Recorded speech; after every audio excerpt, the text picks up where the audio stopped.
I'm thrilled to be here this afternoon at Founders Week. I'm told it's one of the seminal events of the Singapore FinTech Festival. It's a marvelous gathering of visionaries from across the world, pushing the envelope in the realms of entrepreneurship, finance, technology, policy. All of you are here to gather, to chart out a roadmap for our globe's commercial and industrial future. And all of this is while striving to ensure that we pursue universally beneficial economic aspirations. I think it's necessary for us to fashion a roadmap that allows us to strike the difficult balance between boosting commercial growth, thus driving our economies, and harnessing technology ethically and sustainably. Now, I find myself in a baffling position where, for all their organizational brilliance, the Singapore FinTech Festival have called upon me, an author and politician with no FinTech credentials, to speak from the stage, which I believe has conventionally been the preserve of stalwarts of entrepreneurship, finance, and technology, all of you remarkable men and women who script our world's economic and commercial destiny. Yet, throughout my long years of being a writer of both fiction and non-fiction, a United Nations official, a minister in the government of India, and now a fourth-term member of parliament for a third time in the opposition, I've chronicled, both as a distant observer and as an active participant, the rise of India as an entrepreneurial giant, an India which dreams what only a vastly ambitious, boundlessly innovative nation whose industrialization was arrested by more than 2 centuries of colonial rule can dream. And an India which strives day in and day out to breathe life into all these dreams. That is the India whose saga I've spent years writing about, prompting me to talk to you about the startup revolution blazing across my country, which offers in many ways lessons for business people, industrialists, and entrepreneurs the world over. In 2007, I published a book called The Elephant, the Tiger, and the Cell Phone, where I sort of likened the Indian economy to an old elephant, a big, slow, lumbering elephant with a long but not always happy history, of whom it was widely accepted that she'd seen better days. But then, after more than 4 decades of economic stagnation and suffocation, in the guise of self-reliance, a watershed moment came in 1991. Proclaiming in Parliament that no power on earth could stop an idea whose time had come, Dr. Manmohan Singh, the finance minister then, liberalized, privatized, and globalized the Indian economy. Almost instantly, our economy began to metamorphose. The elephant's old fat was giving way to muscle, and appearing on the elephant's back, at first faint, but soon clearly visible, was the unmistakable sign of stripes. As large black stripes began to whirl around her torso, there was no doubt at all the elephant was becoming a tiger. 17 years since I first used this metaphor, it can be safely said that in India today, entrepreneurs and startups symbolize those large black stripes, swirling rapidly around the elephant and transmuting it into a sleek, agile tiger, industrious and innovative once again. Today, India sparkles as one of the world's fastest growing major economies. Not only did our GDP grow by over a stellar 10% in 2010-11, but our economy rebounded fairly quickly after the globally catastrophic setback of COVID-19. This, in great measure, is due to those immense black stripes around the torso of our elephantine tiger.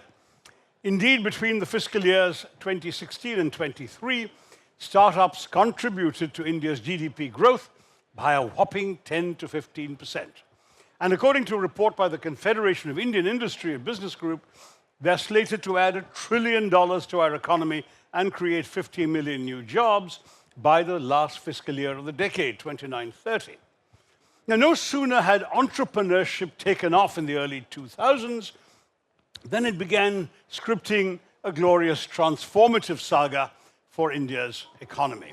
In the years since, this momentum has been fueled by the growth of our economy, a vast reservoir of talent stemming from all parts of India, one advantage of overpopulation, the advent of incubators, and a generous inflow of venture capital, both domestic and foreign, with India emerging in recent years as the second largest destination for venture capital and growth funding in the Asia Pacific, especially in such areas as consumer tech, fintech, and software as a service.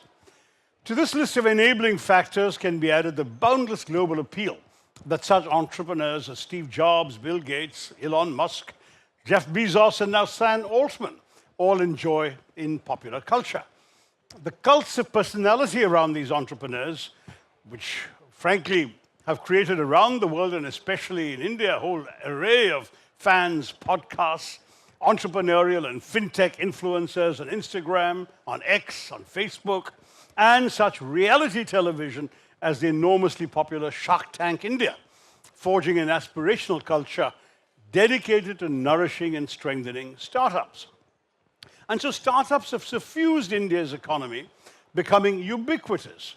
Rapidly emerging as a global epicenter of entrepreneurship, India now boasts of the world's third largest startup ecosystem, with over 140,000 startups and more than 116 unicorns, dominating such sectors as fintech, e-commerce, and healthcare, cumulatively valued at more than $500 billion, which means we're trailing only behind the US and China.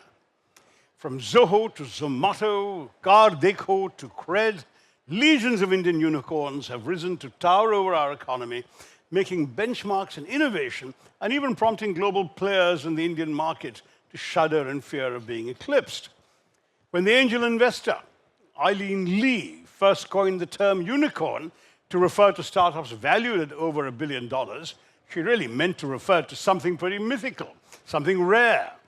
India, however, has proven her wrong, because far from being rare or mythical, our unicorns are now preponderant, multiplying by leaps and bounds each year. In fact, in the realm of fintech alone, India has built 26 unicorns, including one decacorn, which are together valued at $90 billion. Now, India's tech landscape has ushered in a new era where digital public infrastructure is providing remarkable free-of-charge services to the public. One such creation is our Aadhaar, the unique identification number given to each citizen, which allows for document-free ID authentication, which has facilitated the creation of an incredible 500 million bank accounts for people who didn't have any. With this, the government's been able to deposit nearly ₹500 billion under public welfare programs directly into bank accounts, apart from introducing them to the other benefits of formal banking, easy access to credit, convenience, and legal protection. Speaking of money transfers, we Indians are blessed to have a free payment system named UPI, the United Payments Interface, which you know of in Singapore, because it connects to you here. It witnessed an astounding 16.5 billion transactions last month, and it appears that UPI will enable close to 200 billion yearly transactions this year alone, with over $3 trillion in fund transfers. And most importantly, it would save users, because of very low transaction costs, an impressive $10 billion in transaction costs alone. India's DPI has democratized digital platforms to a previously unprecedented scale, where young Indians can now use APIs to leverage it to build low-cost and innovative startups. It's no wonder we already have over 4,000 fintech startups in India, and I'm certain there'll be many more on the horizon. Now, the cost of sounding chauvinistic, at the risk of it anyway, I believe that Indians are innovators par excellence, and the urge to innovate is really ingrained in us from our early days. Ever since the dawn of Indian civilization, which in some ways was the dawn of time itself, the overlapping phenomena of innovation and disruption, which are the soul and spark of all entrepreneurship, have been driving Indians from strength to strength, making us incorrigible innovators, or as the Austrian political economist Joseph Schumpeter would have had it, creative destructors. India was, after all, ahead of the whole world in the realms of science, medicine, mathematics, astronomy, and philosophy 2,000 years ago. And this is just to name a few fields where we outshone the globe at that time. Ours is the land of Ayurveda, that famed medicinal system of ancient India, with its herbs, oils, massages, and other therapies, now revived and imported to the world as a whole, with even such Western nations as Switzerland now officially recognizing it. Ours is the land where the zero was invented and the decimal system made a reality. Here was recorded, and that too over 2,000 years ago, the first instance of plastic surgery, rhinoplasty. And here too were, long before Copernicus and the West, long before Galileo, the first few rumblings of heliocentrism with a bunch of ancient Indian astronomers propounding a forerunner of the theory that the Earth revolved around the sun and not the other way around. The impulse to innovate, in other words, has been a defining characteristic of the Indian mind and Indian civilization from time immemorial. Now, the fact is that Indians, both at home and abroad, have today shone absolutely as CEOs in Silicon Valley, as entrepreneurs in Delhi or Mumbai or Bangalore, and at the forefront of propelling innovation and sparkling disruption.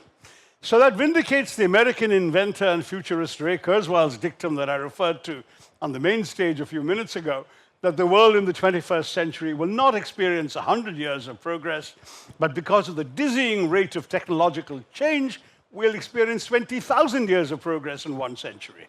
No wonder then that an impassioned India has plunged headlong into the generative artificial intelligence revolution, with Stanford University's 2024 AI Index identifying India with over 300 AI startups as one of the countries with the most AI startups in the world.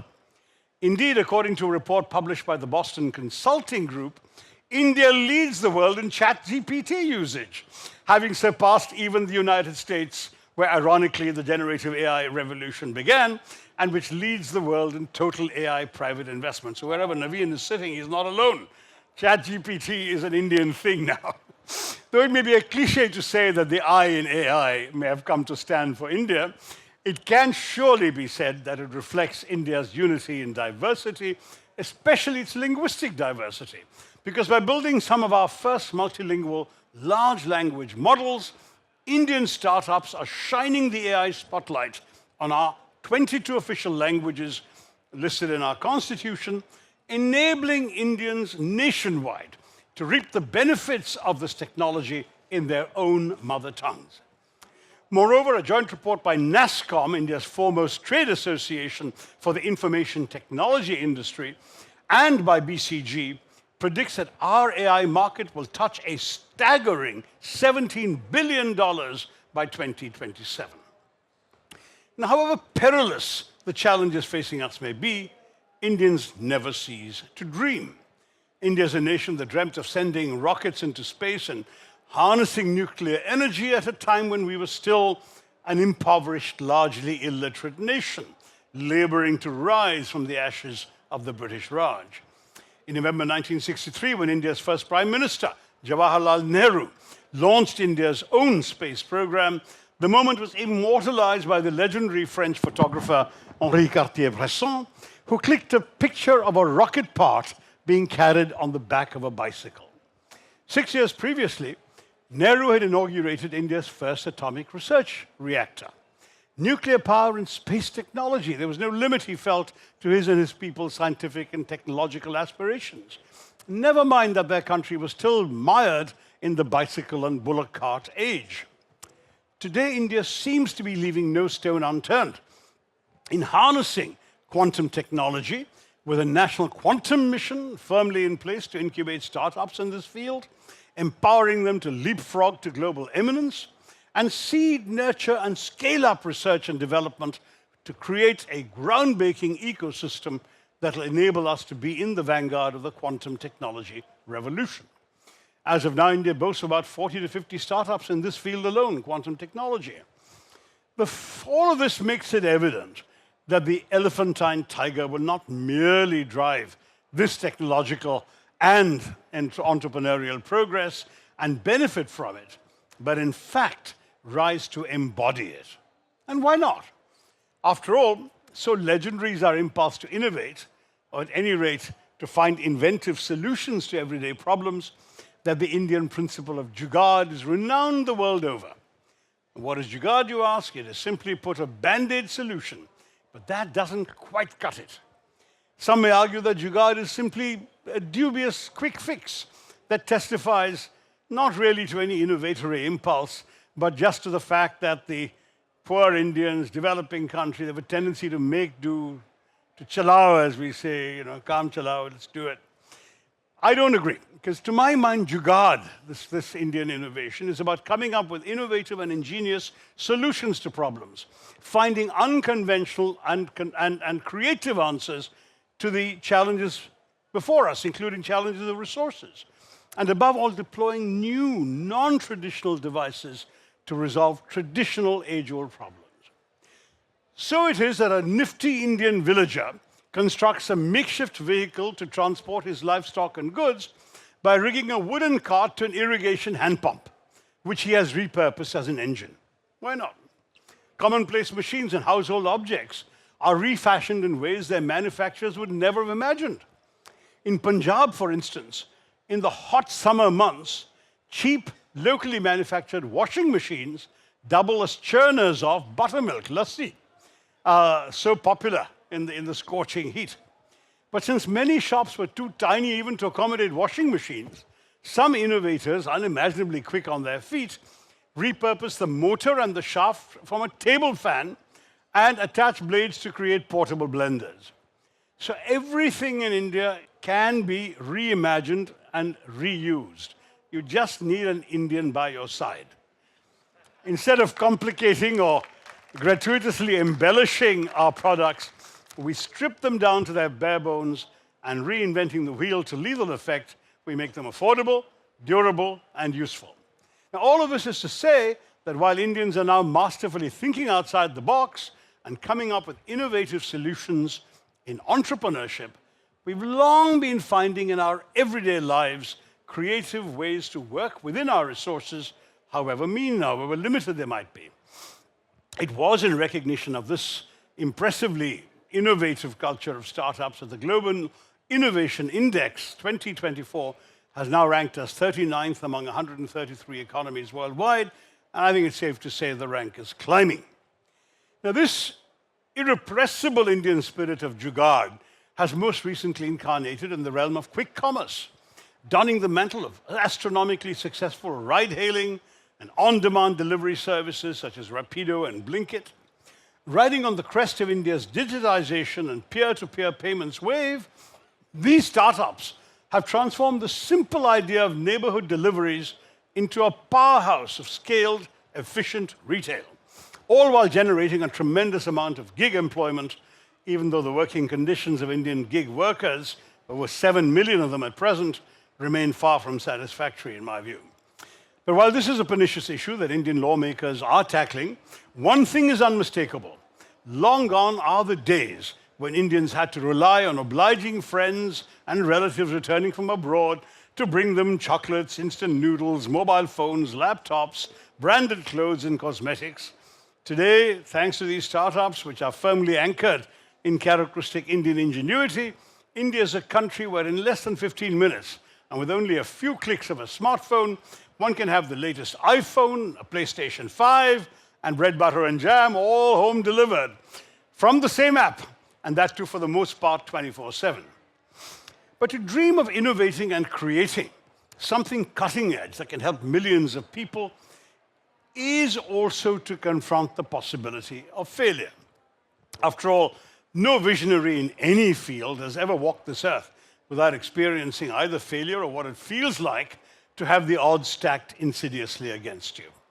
Yet if we today hail someone as a visionary, it's not because they attained an unblemished track record of success. It's because despite repeatedly failing, they got back up on their feet, they dusted themselves off and soldiered on, not halting until they had scaled the summit of their dreams. Now, I was asked to reflect on some personal experiences, though unlike you folk, I am no entrepreneur, but I've come to realize that if being an entrepreneur means building a trailblazing startup, then being a politician has, in my experience, meant trying to build an imaginative, progressive, prosperous, and liberal society with a lot of odds against it. In India, politics can often thwart this vital process of political imagination and innovation. The first casualty of petty politics is always progress. I give you an example from my own recent experience in 2009 as a first-term member of parliament and as a Minister of State for Foreign Affairs. I clinched a deal for my constituency with the sitting council of Barcelona to twin Barcelona city with my constituency, Thiruvananthapuram, the capital of the southern state of Kerala. Had it fructified, this twinning project would have revitalized and revolutionized Kerala's capital, especially since Barcelona had a budget for this too. But the municipal corporation of Thiruvananthapuram, led by my political opponents in Kerala, the communists, killed the project for no reason other than it had been brought by their political opponent. And I'd actually managed to get a resolution passed in the Barcelona City Council, but all those months of hard work and those using of all my contacts was reduced to nothing. Dejected though I was, I recalled at that moment the most crucial lesson I'd learned just 3 years earlier when, after nearly 3 decades of the UN, I contested for the post of Secretary General of the UN as India's nominee, came within 2 votes of the winner, but was vetoed at the final ballot by a permanent member of the Security Council. And this episode had taught me that there is no disgrace in losing. What's far worse is the failure to try, the failure even to take a shot at winning. As the Bhagavad Gita teaches us Hindus, our duty is to strive without attachment to the reward. That is something that many risk-taking entrepreneurs know only too well, sometimes at their cost. So while the twinning project didn't materialize, I didn't give up. I tried to direct my innovatory impulses into another channel, and realizing that India, despite having one of the longest and most remarkable coastlines in the world, was lacking a major all-weather, deep-water transshipment port near the international sea routes, I pursued a long-standing demand that one be built in my coastal constituency, where there was an ideal location for such a port at Vizhinjam, a place that went back to Roman times as a very modest seaport. The road ahead was full of potential pitfalls, but I persevered. I lobbied the union government, the state governments, got the ball rolling, because I knew such a port could be truly beneficial for India, for Kerala, and of course for my constituency. Luck played a part, as it often does for entrepreneurs.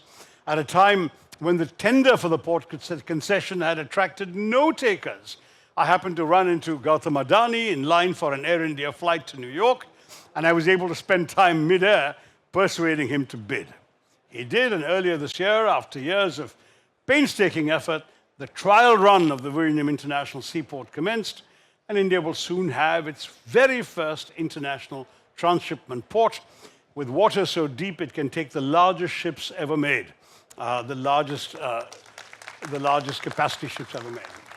So the moral of the story is that the fruits of innovation may not always drop from every tree you cultivate, but they'll fall from at least some so long as you've kept on trying, conscientiously nurtured your roots, watered your seeds, pruned your branches, and if you're lucky enough to have the sun shine upon them at some point or the other. That's simply a couple of anecdotes from personal experience, but in India, the best is in many ways yet to come. Because age is on our side. I mean, the UN World Population Prospects report says that more than half of India's population is now under 30. So not only are we the world's most populous nation, we are one of the world's youngest. And according to the Global Entrepreneurship Monitor, 14.2% of Indians between the ages of 18 and 34 are engaged in some entrepreneurial activity or the other. In fact, nearly 50% of India's youth was deemed employable in 2023, an exhilarating fact dampened tragically by our country's soaring unemployment rates. But one of those depressing paradoxes of life, unemployment has significantly sharpened young India's entrepreneurial spirit. Because if you don't have a job, then you start something. Young people are envisaging disruptive startups in the middle of a job crunch. And this, in a way, has compelled them to aspire to be job creators rather than job seekers. Ultimately, given that the majority of preeminent Indian startups were launched by dynamic and young Indians, India must strive to channel our ambitious, innovative, and hardworking youth's drive into conducive avenues, empowering them to transition from seeking jobs to creating them, ensuring their creativity and brilliance are not snuffed out just by the dearth of opportunities in the job market. India believes it can be and ought to be that zestful country where fresh graduates can join a dynamic, competitive, productive, and youthful workforce, capable of being the powerhouse of the world. What is dismaying, however, is that our demographic dividend could become a demographic disaster if all we do is produce undereducated and unemployable young men and women. And this is a grave concern I've not only raised in Parliament, but grappled with during a very brief stint at the Ministry of Education. Because woefully, some graduates in India do not possess the skills and technical know-how to be suitably employed. And so employers often have to drain away their own resources to train them, which isn't always feasible. So to ensure there's no mismatch between what our youth studies and what the market demands of them, we've got to bring in vigorous educational reforms and skill development programs, which will enhance the employability of India's youth while fostering the culture of entrepreneurship we talked about, so we can equip India's future unicorn builders with the necessary prowess and technical know-how, especially in the advancing spaces of AI and quantum technology. A welcome step in this regard are the entrepreneurship and skill development programs conducted by the government, the Ministry of Micro, Small and Medium Enterprises, which have mushroomed in India in recent years, the past few years. Organized in polytechnics, in technical institutions, in business schools, these programs instill in participants the acumen and the ability to set up and grow successful micro, small, and medium enterprises. And in my view, it'll also ensure that the progenitors of our startups from all parts of our country will be able to be involved, and not just the people from highly developed and prosperous big cities, the urban centers. If India truly is to become a leading light of global entrepreneurship, we must confront a score of challenges that continue dogging us. And for this to happen, legacy businesses, industry leaders, Indian state together must band collectively to deliver our startup founders from these woes. First and foremost is the shortage of capital and financing, and the onerous challenge of securing adequate funding, still haunting many a startup. India, in my view, requires sweeping reforms that guarantee the availability of abundant foreign and domestic funding for entrepreneurs. The government must further relax regulations and provide more incentives to attract foreign funds. We must also reckon with the oppressive red tapeism that casts spanners into some of our entrepreneurial enterprises.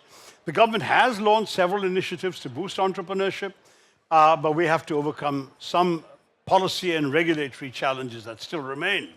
Regulations related to labor laws, to intellectual property rights, and dispute resolution, companies tell me, are still onerous. And for greater ease of doing business, we ought to move towards fewer and simpler regulations.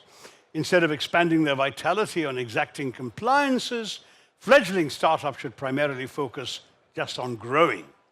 Ultimately, streamlining regulatory processes, simplifying compliance procedures, and reducing bureaucratic hurdles will encourage a lot more young Indians to start and sustain businesses. If we could get this far without all of that, imagine how much farther we'll get when we get our act together there. Now, we in India ought to focus, of course, on vital infrastructure as well. The government has invested considerably in highways, railways, airports, and ports. And if you've flown into an Indian airport, you know what I'm talking about, how much better they've become.